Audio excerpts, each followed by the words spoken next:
आज Doubtnut app download करें। Doubtnut पर अपने सभी गणित, रसायन विज्ञान, भौतिक विज्ञान और जीव विज्ञान के डाउट्स का करो सफाया। बस प्रश्न की फोटो खींचो, एक ही प्रश्न को क्रॉप करो और तुरंत वीडियो सोल्यूशन पाओ।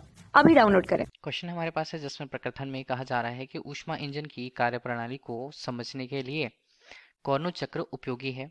दूसरा, उसके कारण के तौर पर यह बोला जा रहा है कि दिए गए ताप के स्रोत के साथ अधिकतम संभव दक्षता प्राप्त करने में कार्नो चक्र उपयुक्त युक्ति होती है या उपयुक्त युक्ति है। तो हमें ये देखना है कि क्या प्रकथन और कारण दोनों सही है और क्या कारण प्रकथन का सही स्पष्टीकरण है। दूसरा, प्रकथन और कारण दोनों सही है किंतु कारण प्रकथन का सही स्पष्टीकरण नहीं दे रहा है। तीसरा, प्रकथन सही है किंतु कारण गलत है। और चौथा, प्रकथन और कारण दोनों गलत हैं, ये कहा जा रहा है क्वेश्चन पे। ठीक, तो अभी हम देखें तो ऊष्मा इंजन की पहला हमारे पास जो कथन है कि किसी ऊष्मा इंजन की कार्यप्रणाली को अगर हमें समझना है तो कार्नो चक्र उसके लिए उपयोगी होता है।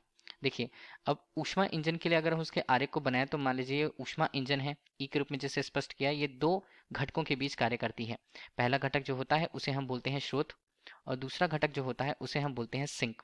ठीक है, सिंक का ताप जो होता है स्रोत की अपेक्षा काफी कम होता है। तो अगर हम स्रोत के लिए उसके ताप को T1 कहें और सिंक के लिए उसके ताप को T2 कहें तो हम ये जानते हैं कि T1 का मान कहीं ज्यादा है T2 की अपेक्षा। ठीक, अब देखिए जहां पर ताप का मान ज्यादा होगा तो हम इसे अगर स्रोत के रूप में ले रखे हैं तो उसमें से ऊष्मा जो प्राप्त होगी उसी ऊष्मा को लेकर के ये ऊष्मा इंजन जो है वो कार्य करते हैं। ऊष्मा का मान मान लीजिए Q1 वो लेता है वहां से, तो इसे वो क्या करेगा, इसे उपयोगी कार्य में यहाँ पर परिवर्तित करेगा। ठीक है, तो उपयोगी कार्य को हम अगर हम W से यहाँ पर प्रस्तुत कर दें, अब अगर हम देखें तो वहां पर कार्य का जो परिमाण है, कार्य वहां पर मिल गया और उसके बाद जो बची ऊर्जा है, शेष ऊर्जा जिसे कार्य में उपयोगी रूप से परिवर्तित नहीं कर पाया गया होगा, तो वो Q2 के रूप में सिंक को दे दिया जाता है। ठीक है, इस प्रकार से ये ऊष्मा इंजन है वो कार्य करते हैं।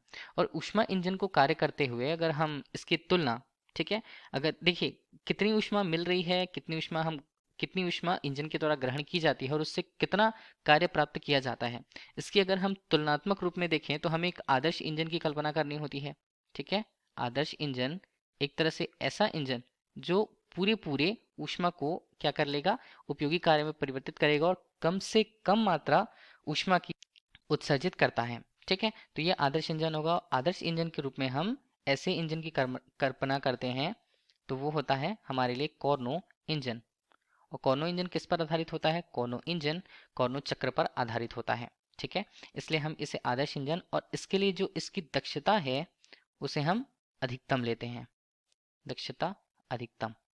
और इसी से तुलनात्मक रूप से तुलना की जाती है किसी भी ऊष्मा इंजन की या ऊष्मा इंजन के लिए उसकी दक्षता की। ठीक, और उसके बाद में कारण के रूप में यह बताया जा रहा है कि दिए गए ताप स्रोत के साथ अधिकतम संभव दक्षता प्राप्त करने में कार्नो चक्र उपयुक्त युक्ति होती है।